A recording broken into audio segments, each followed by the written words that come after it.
I think it's just the idea of creating something from nothing. The idea that you can, essentially bring about ideas that didn't previously exist, or build upon ideas that someone else has come up with. I think it's the idea that you can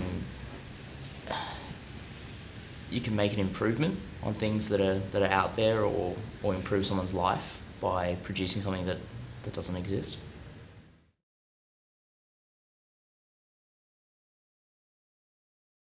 LSP came about with my business partner Steve.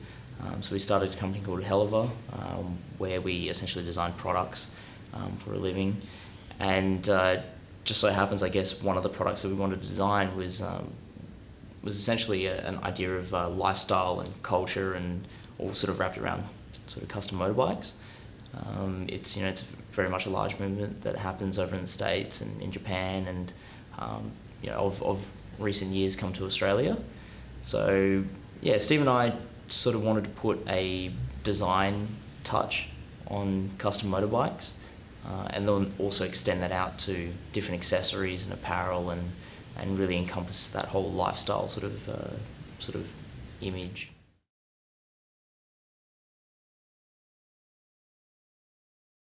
I guess what it is that we always try to do something that's a bit more innovative, or it's a bit of a spin on what conventionally people think is sort of deemed as the status quo. For us, it's all pretty much about having fun. If we have fun designing it, if we have fun making it, using it, and producing that product, then hopefully we can embody some of that fun into the product when someone goes to go use it.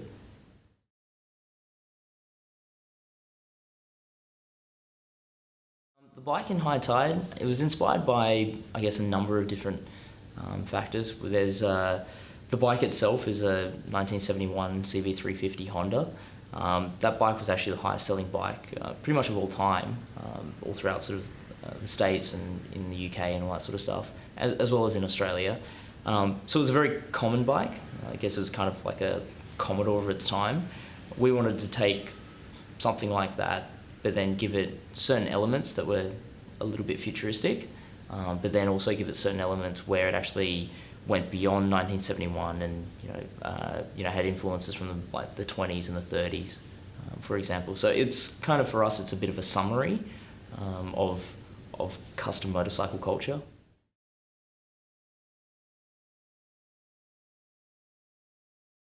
I guess the bike has elements of sort of cafe racer qualities. I guess the scallops that are cut out of the tank, that's very much a signature sort of style.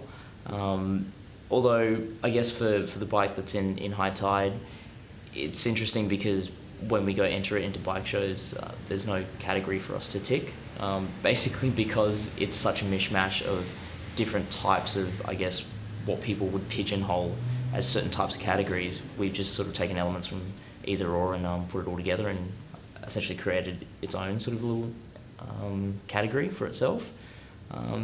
But yeah, definitely the idea that a cafe racer is meant to go fast, meant to only have the bare essentials on it, and the sort of cut out tanks and the sort of low sort of stance that you can have to ride. I guess that's kind of those influences that you see sort of ring true in that bike.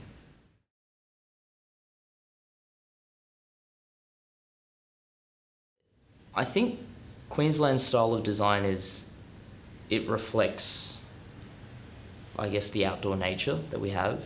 9 months out of the year, it's beautiful, beautiful weather here. And I think a lot of, I guess, furniture, you see it's predominantly sort of made for sort of outdoors, that sort of cross indoors, outdoors sort of realm. For us with the bikes, it's definitely the bikes themselves. Obviously they're made to be ridden outside, but also the accessories and the apparel that sort of goes along with it. They are very, I guess, summery sort of based, almost verging on sort of surf sort of culture type stuff. And I think that's because, one, our close proximity to the beach and how hot it is here, and I think a lot of it is kind of just a bit more relaxed, and it doesn't really sort of take itself too seriously. We're serious when we need to be, but I think I think there's always an element of play in there.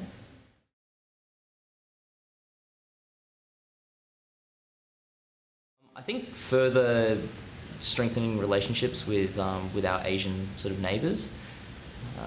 There's already, I guess, a lot of Queensland designers who have gone over to sort of Southeast Asia and made it for themselves, whether or not it's doing interior fit outs or producing products overseas.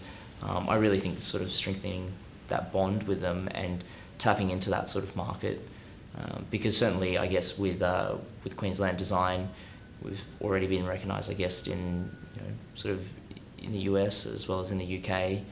So it's only logical that we probably end up being highlighted on the map in Asia.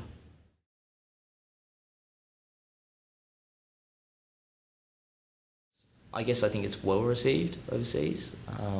Certainly, when we were in LA exhibiting some of the work, I think it was well received because, yeah, it almost was a bit of a sister city in the sense that, although a much larger version and maybe more Hollywood stars, but I think the weather-wise, that sort of really rang true. That it's sort of like, I understand what you're doing because it's similar to sort of what we're doing, but you guys have put a Queensland/Australian sort of twist on it, which it's not that serious. It's a little bit playful, and yeah, I think it's well received, definitely.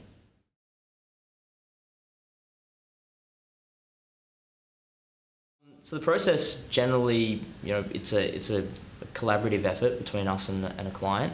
A client comes to us with a bike that they're wanting to customise so that it reflects them, their aesthetic and what they want to maximise, sort of get out of the bike. So whether or not it's performance or improve ergonomics, improve the usability of the bike, etc. From there, we basically take down all that information and then generate a few sort of concepts for them. Once we get through to that point, we sit down with the client, show them the concepts. We sort of nail down one, and then we do a sheet which is called a bill of materials. That basically lists every single item that needs to happen to the bike to get it from its current state to its finalised state. And it has all the hours and has all the parts and what we need to do to it, basically. From there, the bike gets wheeled in, and depending on how complicated the build is, it can take anywhere from 3 weeks to 6 months. It really purely depends on what the client wants to do. If they want to reinvent the wheel, they can. If they just want to modify the wheel slightly, they can as well. So it just depends. And then from there, sort of throughout the build process, we get the clients to come in. We get their opinion on certain things. We'll ask them about seating position, comfort of the seat, where they want the instrumentation placed and all that sort of stuff. Because unfortunately, it's not one of those things that, you can just draw on a picture and hope that the end result will turn out the same. It always changes, inevitably. And then, from there, we basically finish the bike and watch it ride off into the distance with the client.